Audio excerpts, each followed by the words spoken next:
Ugh, too hot. Oh, oh, too cold. Ugh.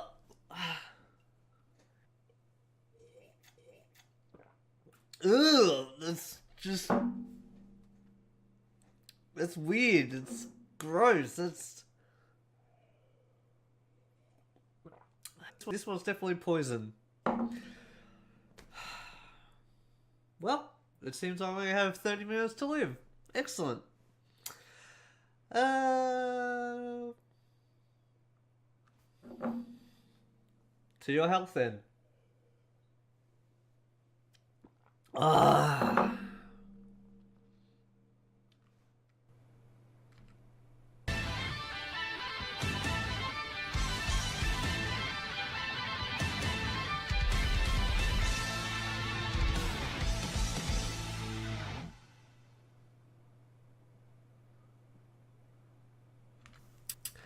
Greetings, programs, and welcome back to Gamification, a place where fellow geekazoids can get together and talk about all the things happening in the world of movies, gaming, TV, comics, and what have you. A few things on the show today that I'm going to talk at some length at, but first, let's get into the first. Segment that I like to call New News is Good News. Not always.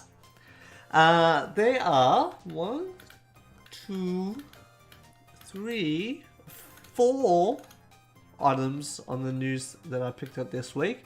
The first one isn't bad news, but it's kind of boring news in a way, I guess. So let's just get right into it. CD Projekt Red plans to create 250 new jobs despite last year's profit and revenue decline. This is from gamesindustry.biz. Speaking during a presentation on the company's annual financial report, CFO Piotr Nilubowicz, I'm sorry if I wrecked that, confirmed that CD Projekt acquired a plot of land late last year, which gives the possibility of developing 3,000 square meters of office space. Quote, that's likely less than half of the current seating of our company, so we will probably be able to provide 250 new jobs for CD Projekt Red and GOG, Good Old Games, I believe that is. In quote, said Nilubowicz. The annual results for CD Projekt painted a fairly stable picture despite a decline in revenues and profits. Interesting. Revenue for 2018 was down from 109.1 million euros the year prior, the year prior to 850 million euro. Sorry, not 850, 85 million euro.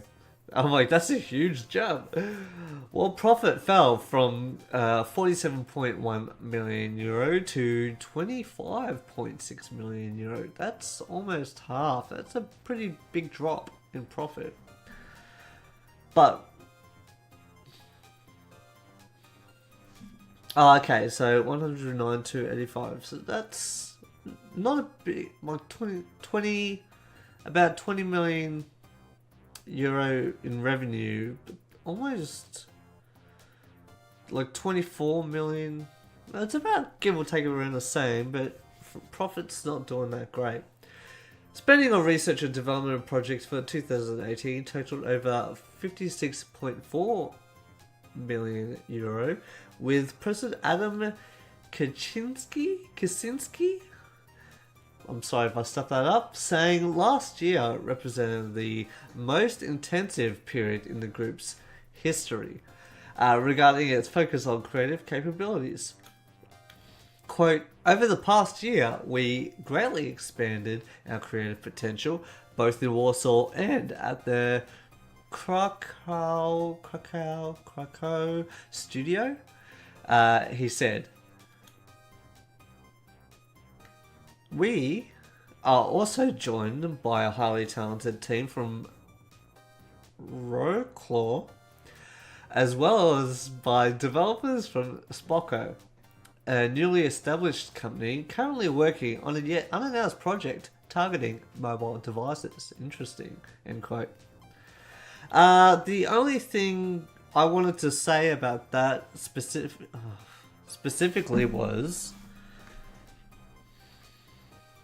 That's weird. Yeah, so the other thing I really wanted to say about that specifically was that getting them more land and getting more jobs would mean bring more people in for their new big game, Cyberpunk 2077. So that could mean that they're maybe 60% done on that game.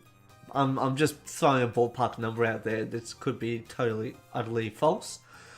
But obviously they mentioned earlier that their mobile division is going to be jumping up a bit too. So is that a new card game, or is that something else that we haven't seen yet? That'd be interesting. Tell me what your thoughts are down in the comments. News number 2. Borderlands 3 to be exclusive to Epic Games Store on PC at launch. I got this from onlysingleplayer.com. The game will launch on PC, PlayStation 4 and Xbox One, so don't worry about that, on September 13, 2019. The PC release will be exclusive to the Epic Games Store for the first 6 months. Very strange there, I thought. Coming to additional PC digital storefronts in April 2020. That's a big time, according to the press release. Quote, "We are excited to be partnering with Epic, who recognise the series' worldwide popularity and share in our commitment to bring Borderlands 3 to this rapidly expanding audience," said 2K President David Ismailer. Gearbox Software CEO and President Randy Pitchford made clear on Twitter that 2K is responsible for the publishing decisions for the game, not Gearbox. 2K has also recently announced Borderlands Game of the Year Edition, a remastered version of the original game, now available on PC, PS4 and Xbox One. Borderlands The Handsome Collection has also received a visual upgrade with Ultra HD texture pack for consoles and PC. So no Borderlands 2 HD release yet, but 1 and the Handsome Jack Collection, I think that was the prequel game, I believe. And they haven't really mentioned the Telltale games, but I think that's separate because that's Telltale. That's not Gearbox or 2K. So that's interesting. That's just a little bit of news out there I thought you'd like to know. News number 3. Live action Cowboy Bebop series casts 4 major roles. This article's all over the place. Hollywood Reporter obviously as well, but I got this from otaku-magazine.com. It's a very condensed version. Netflix's live action... Oh, I want to thank Jake from the Facebook group, The Gamification. He put this up there and shared it with us, and this is where I got from. So thank you, Jake. Netflix's live-action Cowboy Bebop series is a very real thing that's happening, and 4 key cast members are here to cement that notion a little further. According to a report on Variety, the production has John Cho, who is played in Harold and Kumar and Star Trek, the reboot Star Trek. He played Sulu, I believe. He is playing Spike Spiegel, along with Mustafa Shakir, who was in the 2nd season of Luke Cage. He's playing Jet, and Daniela Pineda, who was in Jurassic World Fallen Kingdom as a hacker. She's playing Faye Valentine. And I'm like, when I read this, I was like, who are these people except for John Cho? But then you see pictures of them and go, I recognize you from this place, I recognize you from that place. Okay, so, continuing on. Alex Hassel, who stars in the upcoming adaptation of Garth Ennis and Derek Robertson's comic The Boys, will play notorious hitman and Spike's arch enemy, ex-partner Vicious. That's cool. Don't know, I haven't seen The Boys, so we'll just have to wait and see. As for Ed, the casting is still underway. The live-action Cowboy Bebop still has some of the original anime's creators involved. Most notably is director Shinichiro Watanabe, who was exclusively producing and consulting. Sunrise's Yasuo Miyakawa and Masayuki Ozaki, sorry, I'll stuff that up. Masayuki Ozaki and Shin Sasaki are also among the executive producers. So they're old hands at this. They'll be able to hopefully guide this new group of actors to properly give their design a shot, like the original creator's vision, mix it with this live action genre to hopefully produce something very decent. Though, for when we've seen from experience that things like Death Note, the Japanese live action was okay. From what I remember, I only saw that once. I was like, alright, because there was a lot of light just staring when you have to imagine his monologue in his head, but it's never really all there. And then the Western live action version where they kind of whitewashed it and it was a bit weird, but I felt it was kind of interesting as well. Like the CG was pretty good. Yeah, and don't get me started on The Last Airbender and stuff like that, those live action versions. It's weird, but cool as well. Netflix picked Cowboy Bebop up for 10 episodes back in November of last year. What the... Oh, okay.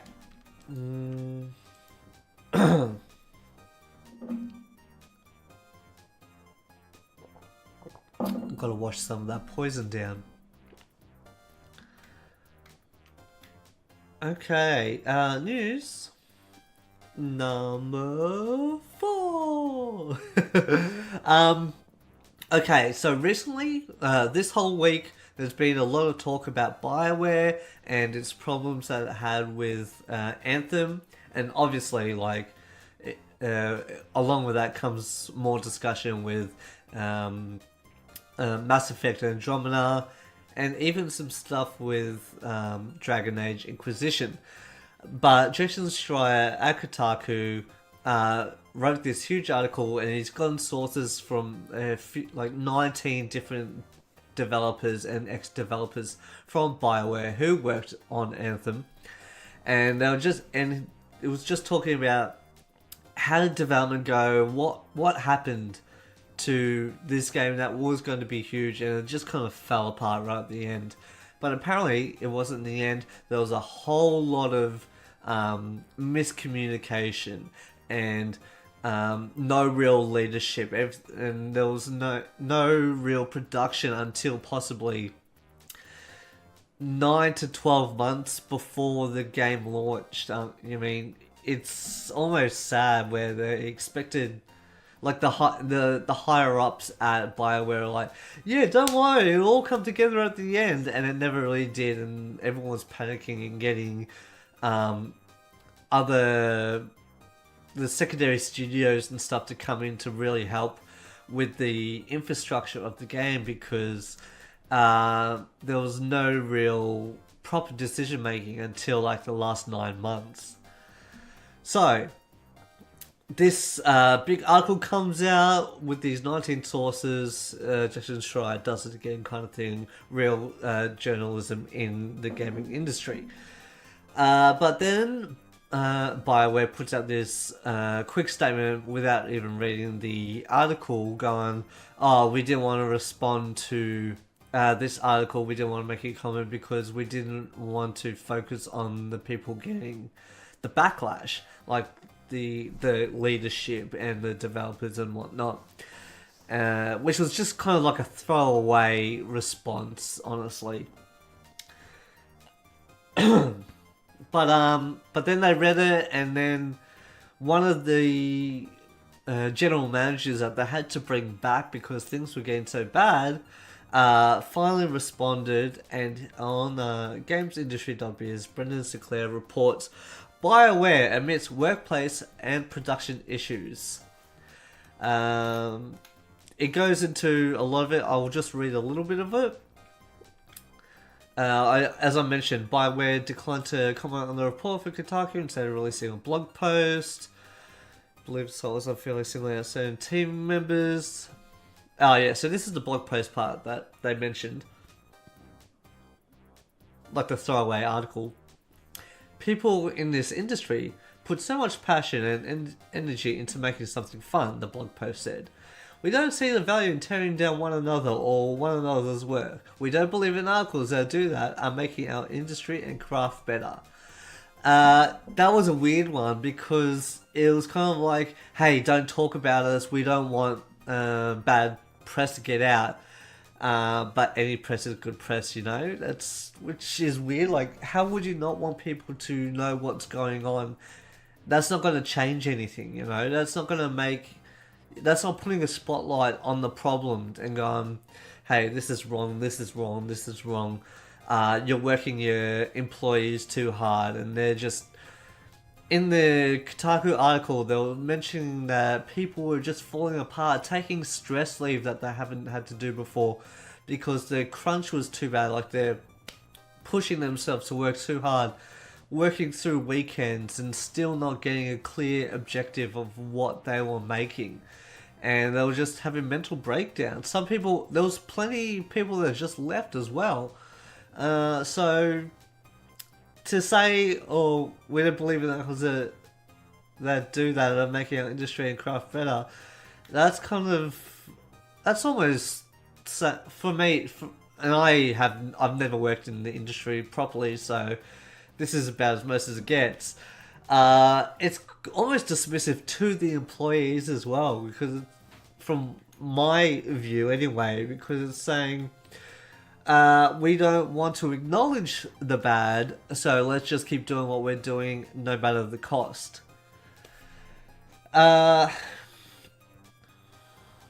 Okay, so however, Kotaku reported recently that after the article's publication, Bioware Studio General Manager Casey Hudson sent out a staff memo addressing the subject and pledging to make things better.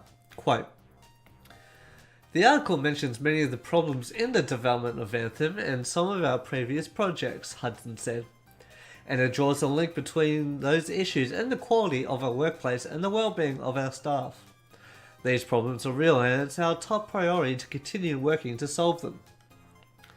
What we found out of bounds was the naming of specific developers as targets for public criticism. It's unfair and extremely traumatizing to single out people in this way. And that's what, so they gave a reason to why they didn't participate. But no, even though it's unfair to extremely traumatizing to single out people in this way, and we can't accept that treatment towards any of our staff. That's why we did not participate in the article and made a statement to that effect. But that is, if you read the article, no one was named. It was all anonymous. So that second paragraph that I read from that quote, it's a bit out of, I don't know, it's confusing. Hudson said the studio had taken a number of measures to improve the situation since his appointment in mid-2017, and that was during the time of Anthem development, including a more focused studio mission and values. And he goes on to quote, "We updated our studio structure around a matrix so that department directors can be fully focused on individual career support and well-being," he added. We are defining better role clarity so that people can succeed better against clear expectations. We are putting in place production changes that will provide for clearer project vision, as well as a significant post-production period that will further relieve pressure and anxiety on teams during development. And then Hudson just goes on to say, hey, if you have any problems, come talk and stuff like that. And leave comments on how Bioware could be better. Yeah, so, and then he goes on to say, yeah, we're just trying to make it the best that we can. Yeah, so it's weird that they would respond like. It's good that they are finally addressing some of the issues that the developers reported in the Kotaku article that were previously ignored by other leadership when problems were put forth to them. But there's another problem there where it took this to get them to start changing. I know, like to start addressing problems. That's another problem about just business management again. Now we go on to the next segment that I like to call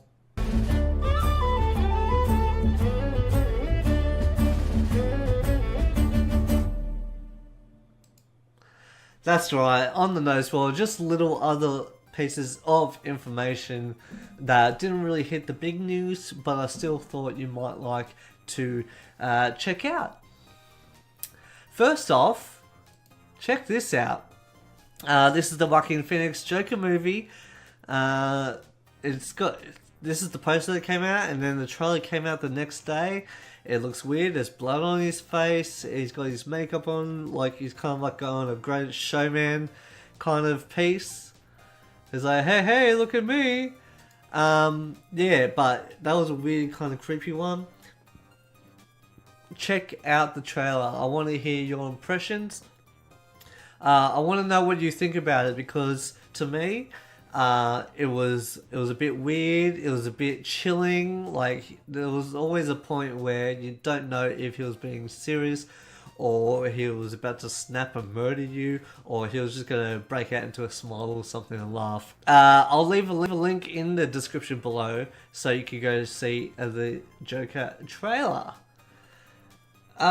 Little random thing that I saw, there was a new Wipeout kind of esque game, I guess you could call it, that was recently shown, like last year I believe, or even at an indie showcase I believe, kind of funny indie showcase, or a Switch showcase, I'm not sure, I can't remember. Game that was recently called Formula Fusion. And if you like those kind of games, it had a very obviously Wipeout feel, but it also reminded me of Star Wars Racer as well. For some reason, I think it was the tracks or something. Some of the tracks looked really much like that. Anyway, it's changed its title called Pacer. So from Formula Fusion, which actually sounds really cool, to Pacer, which is like racer, right? Come on, or keeping pace. It's kind of sad, but maybe there was a what would you call it? The registration, a registration problem with the word fusion, like trying to trademark it or something. And of course, Formula, like Formula 1. But yeah, there you go. That's a random thing. Okay. Star Wars Celebration is coming out in less than 1 week. It's less than 1 week away. Oh my god, that's going to be amazing. There's going to be so much content. There's going to be TV news with The Mandalorian, or the Cassian Andor series that we might get that was mentioned. The Clone Wars Season 7. They'll do a panel on that, I believe. But there won't be any Rebels Remembered or anything like that. They've told us straight up, sorry, don't bother waiting for that.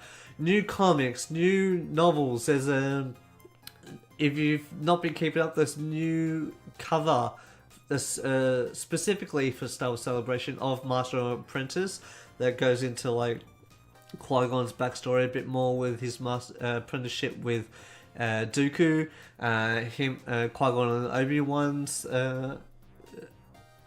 duoisms, I guess. Their teamwork and whatnot, their adventures, I guess.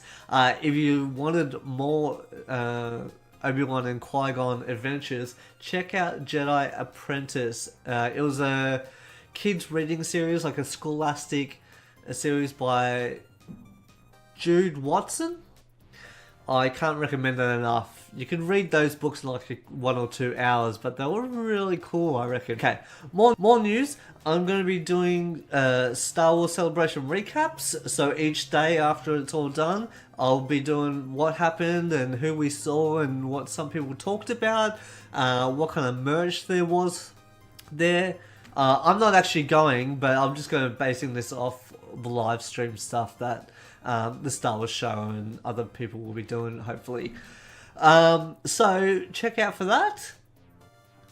Yeah, so if you're excited for anything Star Wars Celebration wise, what are you looking forward to? What do you want more information on? Leave a comment down below or hit me up on the Facebook group. I've got an announcement there so you can let me know right there at the gamification.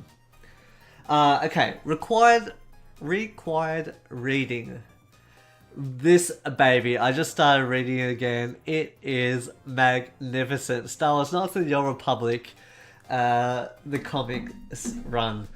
It's about a Jedi Padawan that's not really great. He's kind of a dropout, if you would, and he's always got bad luck. But then he gets into this real bad stuff, like he was framed for some things, and then he's on the run and gets caught up with this entrepreneur, and by that I mean he's just some scoundrel guy, and then there's a like some kind of beauty he hooks up with as well, and they kind of go off in the galaxy and do like scams and things like that. It reminds you of what Solo, a Star Wars story, could be, but with Jedi, right?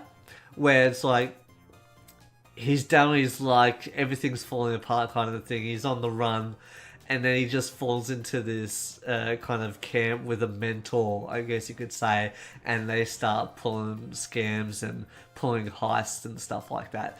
Really cool. Very funny as well, I'll tell you that. Really good humor. Sarcastic, dry humor, I love it. Very Star Wars, but also not in a way. It's kind of like a TV series humor as well as Star Wars humor, and it's got some really cool themes and stuff like that. Some Jedi who think they're doing the good thing, but you know, like the road to hell is paved with good intentions kind of situation.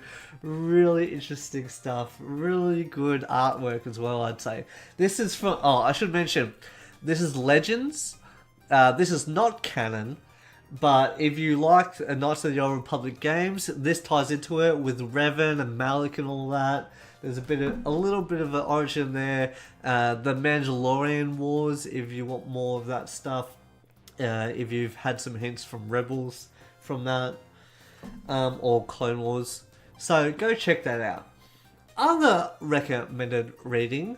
Kotaku's, Jason Schreier's big Anthem article. It's called How Bioware's Anthem Went Wrong by Jason Schreier. So go check that out. I will leave a link down in the description below. So please check that out. Please. Okay. Rumors abound. Just a little one. Octopath Traveler might be getting a PC port due to a rating being released in Korea, of all places. While the prequel, Octopath Traveler Conquerors of the Continent, is making its way to smartphones, it appears that the original Octopath Traveler is heading to Steam, with it getting a new PC rating in Korea. Thank you, Gamatsu, for this update. The turn-based RPG developed by Acquire originally released worldwide for the Nintendo Switch in July 2018 and has since then remained exclusive to the platform. The rating from Korea shows Bandai Namco, the company that regularly publishes Square Enix games, as the publisher for Octopath Traveler on PC. So yeah, if you haven't played Octopath Traveler yet, there's a good reason for you to go try it. But also, if you've got a Switch, definitely pick it up on that because it was perfect for the Switch. Very old school, like it reminds me of the NES, SNES, or SNES as I like to call Final Fantasy games, the turn-based RPG kind of stuff. Octopath Traveler Conquerors of the Continent, that's the prequel on mobile, launches in Japan in 2019 for iOS and Android. Whew. Alright, that's it for all the new stuff. Now, games out this week. Most, like the good rating games that I thought you might be interested in. Darkest Hunters on the Nintendo Switch. Safety First on the Switch. Far Lone Sails, Xbox One, PS4. Bomber Crew, completed PS4. Power Rangers Battle for the Grid. This one looks cool. It reminds me of the SNES version of Power Rangers. That's on PS4. Darksiders War Master Edition on the Switch. The Seventh Guest, PC. Borderlands Game of the Year Edition, PS4, Xbox One, and PC, as I mentioned earlier. Pitfall Planet. So Pitfall Planet on the Switch. Scorcery on the PS4. Mextermination Force, that sounds cool. On the Switch. Godly Core on the Switch. And Royal Roads on the Xbox One. Whew, that's a lot to talk about there.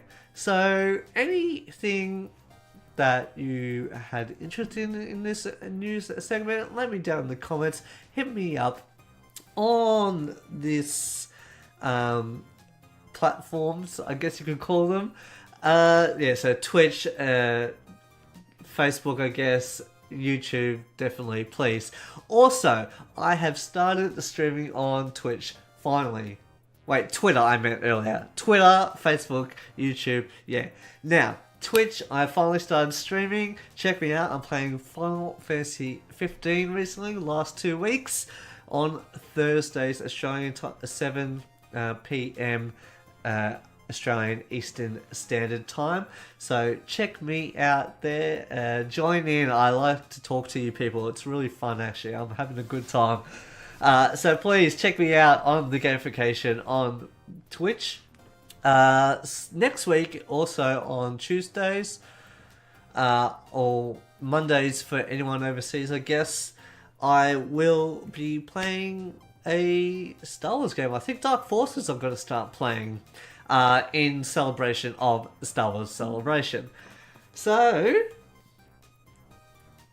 get ready. So yeah, join me on Tuesday, join me on Thursday. I'll be Twitch streaming. Please, just come chat to us on the Facebook group as well. I'd love to hear from you guys. Or on Twitter at Jackosaurus. Thanks again. Please remember to like and subscribe to the video. Hit the notification bell so you know when new videos are coming up, because I haven't got a clue. I love to leave it a mystery, as some would say. So, thank you again. That's it for me this week. Jacko out. End of line.